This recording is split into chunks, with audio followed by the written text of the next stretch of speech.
கோவை நீலாம்பூர் அவிநாசி சாலையில் நேற்று ஏப்ரல் 1ஆம் தேதி பரபரப்பான சம்பவம் ஒன்று நிகழ்ந்தது.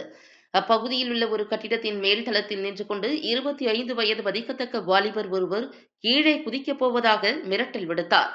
இந்த தகவலை அறிந்த சூலூர் போலீசார் உடனடியாக சம்பவ இடத்திற்கு விரைந்து சென்று வாலிபரை மீட்கும் முயற்சியில் ஈடுபட்டனர். ஆனால் வாலிபர் போலீசாரை தாக்க முயன்றதால் மீட்பு பணியில் சிக்கல் ஏற்பட்டது. இதையடுத்து தீயணைப்பு வீரர்கள் சம்பவ இடத்திற்கு வரவழைக்கப்பட்டனர். அவர்கள் சாதுரியமாக பேசி வாலிபரை சமாதானப்படுத்தினர். சுமார் 4 மணி நேர போராட்டத்திற்கு பிறகு வாலிபர் பத்திரமாக மீட்கப்பட்டார். விசாரணையில் வாலிபர் மனநலம் பாதிக்கப்பட்டவர் என்பதும், அவர் வெள்ளானைப்பட்டியைச் சேர்ந்த அறிவழகன் என்பவரின் மகன் தயானந்த சக்கரவர்த்தி என்பதும் தெரியவந்தது. பின்னர் போலீசார் வாலிபரை அவரது உறவினர்களிடம் ஒப்படைத்தனர். இந்த சம்பவம் அப்பகுதியில் பெரும் பரபரப்பை ஏற்படுத்தியது.